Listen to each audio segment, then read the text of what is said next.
कि मामला होता कुछ नहीं है, बट आप उसमें सही से कंप्लाइंस ना करने की वजह से प्रॉब्लम में फंस जाते हैं और एंटीसिपेटरी बेल लगा बैठते हैं, जिसकी वजह से और समस्या बढ़ जाती है। कई बार आपको पता ही नहीं होता अपने केस के बारे में और आप चल देते हो एंटीसिपेटरी बेल लगाने के लिए। तो पहले एफआईआर को निकालो, अच्छे से पढ़ो। आप एफआईआर नहीं निकाल सकते, अपने वकील साहब को कीजिए, वो एफआईआर निकाल लेंगे। दोस्तों, आज अपने इस वीडियो के माध्यम से हम बात करेंगे एंटीसिपेटरी बेल, जो कि आईपीसी 420 कहें या फिर नए कानून में 318 का सबसेक्शन 4 कहें, और साथ में कई सारी एफआईआर में 66D भी लग सकता है। या यही मामला 420 के साथ साथ और भी कुछ सेक्शन ऐड किए जा सकते हैं, जैसे कि 506 जो आईपीसी का एक सेक्शन है, और साथ में हो सकता है कि 120 भी लगा दिया जाए, जो कि आपका बीएनएस का सेक्शन 61 का सबसेक्शन 2 है। तो ऐसे मामलों में कई बार मैंने देखा है कि मामला होता कुछ नहीं है, बट आप उसमें सही से कंप्लाइंस ना करने की वजह से प्रॉब्लम में फंस जाते हैं और एंटीसिपेटरी बेल लगा बैठते हैं, जिसकी वजह से और समस्या बढ़ जाती है। जबकि आप इसमें स्टे भी करा सकते थे, आप क्वैश भी करा सकते थे इस मामले को, और इतनी ज्यादा समस्या बढ़ती नहीं, इतनी प्रॉब्लम्स आपके साथ होती नहीं। मैंने बहुत सारी वीडियोस बनाई हैं अब तक चीटिंग के जैसे मामलों पर, चीटिंग पर, फॉर्जरी पर, और अलग अलग स्टेट्स में उनके हाई कोर्ट्स में जाकर आर्ग्यू किया है। कई बार केस में क्वेश्चन के लिए भी आर्ग्यू किया, रिट लगाकर भी आर्ग्यू किया है, और जितनी भी बातें आपको हमने अब तक बताई है वो हमारा पर्सनल एक्सपीरियंस है। जो हम डेली केसेस लड़ते हैं, हम दिल्ली प्रैक्टिस करते हैं, तो अलग अलग हाई कोर्ट्स में जो हमने प्रैक्टिस की या फिर जाकर जो आर्ग्यू किया, उन्हीं पर्सनल एक्सपीरियंस को आपके सामने लेकर आते हैं, ताकि आप किसी फर्जी केस में ना फंस जाएं और नए वकील साहब जो हैं या फिर लॉ स्टूडेंट हैं उन्हें भी नॉलेज मिल सके। तो 420 में अगर आपका नाम आया है 318 का सबसेक्शन 4 में, तो कैसे आप एंटीसिपेटरी बेल लेंगे, ज्यादा कुछ जानने के लिए दोस्तों बने रहिए हमारे इस वीडियो के साथ। नमस्कार दोस्तों, फिर एक बार स्वागत करता हूं आप सभी का अपने इस यूट्यूब चैनल पर,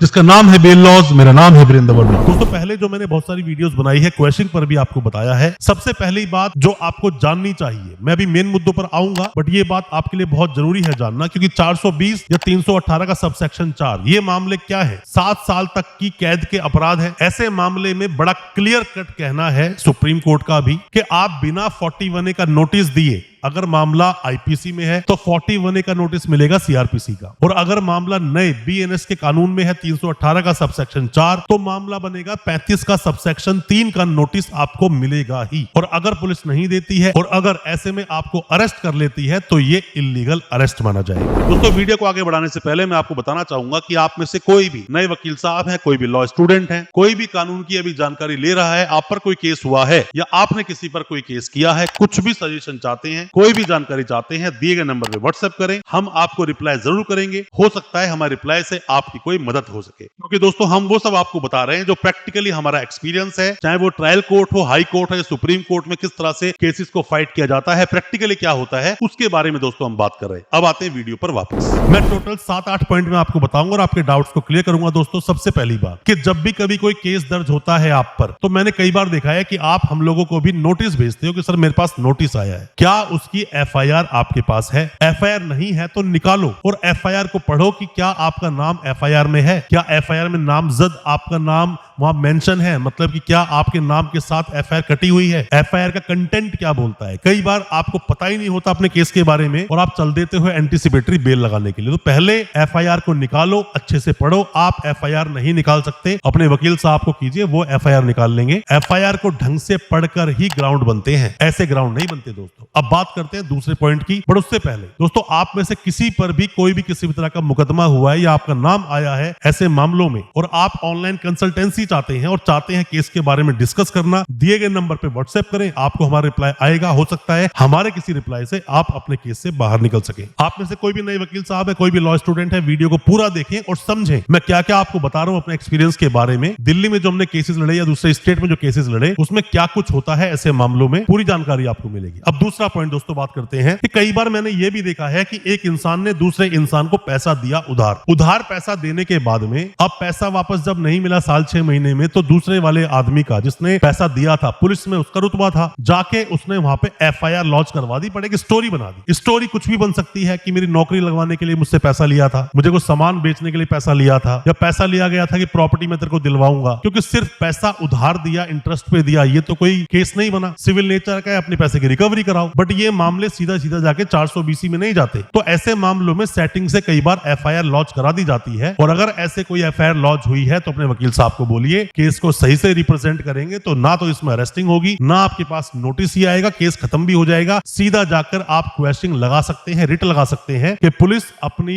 पावर का मिसयूज कर रही है। ऐसे में एक्सपीरियंस बहुत काम आता है वकील साहब का। कोई भी वकील साहब आप करें, अगर नोटिस फिर भी आपके पास आता है तो वकील साहब के साथ आप पुलिस स्टेशन जाएं। अब बात करते हैं तीसरे पॉइंट की। आपको मान लीजिए नोटिस आया, पुलिस ने आपको नोटिस भेजा, 420 आईपीसी में 41A का नोटिस आएगा और 318 सबसेक्शन 4 में आपके पास नोटिस 35 का सबसेक्शन 3 BNSS इसका नोटिस आपके पास आएगा। नोटिस आपके पास आया तो डरे नहीं, घबराए नहीं। कई बार ऐसा होता है नोटिस आज आया, कल की डेट है। अगर ऐसा है, उसी वक्त उस नोटिस के साथ साथ अपने आईओ को व्हाट्सएप करो और लिखो कि सर आपने नोटिस दिया है, मुझे आज मिला है, कल आप बुला रहे हो और मैं तो बहुत दूर रहता हूं, मैं कैसे पहुंच पाऊंगा एक दिन के अंदर, तो सर मुझे आप कम से कम हफ्ते 10 दिन का वक्त दें। तो किसी भी नोटिस की कंप्लाइंस होना ये नहीं लिखा कि आज नोटिस मिला तो आज ही पहुंच जाओ या कल ही पहुंच जाओ। वक्त देना पड़ेगा उस आईओ को, पर आपके पास सबूत होना चाहिए कि मेरे पास आज नोटिस आया, उसी वक्त मैंने आईओ को मैसेज कर दिया, व्हाट्सएप डाल दिया। और व्हाट्सएप का स्क्रीनशॉट अपने पास हमेशा रखो ताकि आप दिखा सको जब भी आपको अगर बेल लगाने की जरूरत पड़े। और ऐसे में अगर टाइमली नोटिस आपको मिला है तो आप जाइए पुलिस स्टेशन, जाके पुलिस वाले से मिलिए, अपने वकील साहब के साथ जाना, ऐसे ही मत जाना। कई बार जो पुलिस वाले होते हैं अपनी पावर का मिसयूज कर लेते हैं।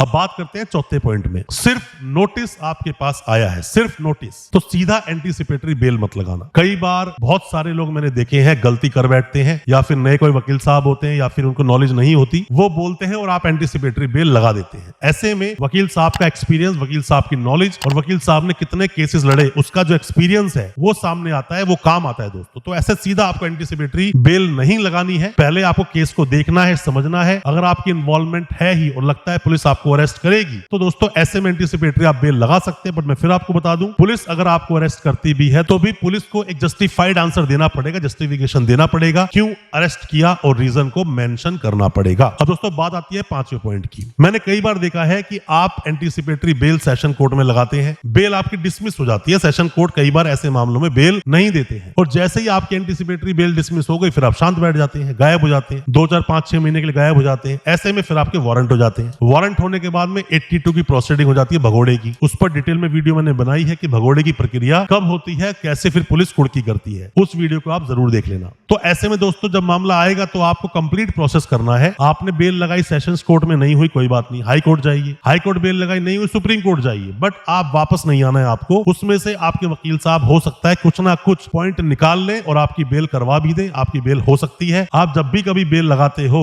तो जो ड्राफ्ट बनता है उस ड्राफ्ट को आप जरूर पढ़ें। हो सकता है जो बातें आप बोलना चाहते हैं वो बातें आपके ड्राफ्ट में मेंशन ही ना हो, तो आपको पता होना चाहिए अल्टीमेटली हो क्या रहा है। ऐसे ही आपको सीधा बेल नहीं लगा देनी चाहिए, केस का आपको पता होना चाहिए। अब बात करते हैं छठे पॉइंट की। दोस्तों कई बार पुलिस अपनी पावर का करती है मिसयूज। जो 41A का जो नोटिस आता है 35 का सबसेक्शन 3 का, उसमें अर्नेश कुमार का जजमेंट 2014 का और साथ में सतिंदर कुमार अंटिल का जजमेंट 2022 का क्लियर कट बोलता है कि 7 साल तक की कैद के मामलों में बिना नोटिस दिए पुलिस ऐसे आपको अरेस्ट नहीं कर सकती। मैंडेटरी है कि पुलिस आपको नोटिस देगी ही, पर कई बार आपको नोटिस नहीं मिलता। तो लीगैलिटी चेक कर लें आप उस केस की। अगर आपके क्लाइंट को अरेस्ट कर लिया है तो क्यों अरेस्ट किया है, अरेस्ट कर सकते हैं तो क्यों अरेस्ट कर सकते हैं। क्या पुलिस डायरेक्ट आपको अरेस्ट कर सकती है? पुलिस आपको ऐसे ही डायरेक्ट अरेस्ट नहीं कर सकती इन केसेस के अंदर। तो आपको अच्छे एक्सपर्ट की सलाह इसमें ले लेनी चाहिए। अपने वकील साहब से केस को डिस्कस जरूर करना चाहिए। अगर वकील साहब बोलते हैं कि क्वेश्चन लगाते हैं तो क्वेश्चन लगाओ। अगर वो बोलते हैं कि स्टे लेते हैं रिट लगाकर तो आप रिट लगाइए। बहुत सारी रेमेडीज हैं, अल्टीमेटली आप बच जाओगे। आपको जेल जाना नहीं पड़ेगा। आपके वकील साहब अगर एक्सपीरियंस्ड है आपको बचा सकते हैं। कोई भी किसी भी तरह की आप ऑनलाइन कंसल्टेंसी लेना चाहते हैं, अपने केस के बारे में हमसे डिस्कस करना चाहते हैं, दिए गए नंबर पे व्हाट्सएप करें, हम आपको रिप्लाई जरूर करेंगे। हो सकता है हमारे किसी रिप्लाई से आपकी कोई मदद हो सके। अच्छा लगा हो आज का वीडियो, चैनल को सब्सक्राइब करना बिल्कुल ना भूलें, साथ में लगा बेल आइकन जरूर दबा दें ताकि इसी तरह की लीगल अवेयरनेस की वीडियोस आप तक पहुंच सके सबसे पहले। बहुत बहुत शुक्रिया, धन्यवाद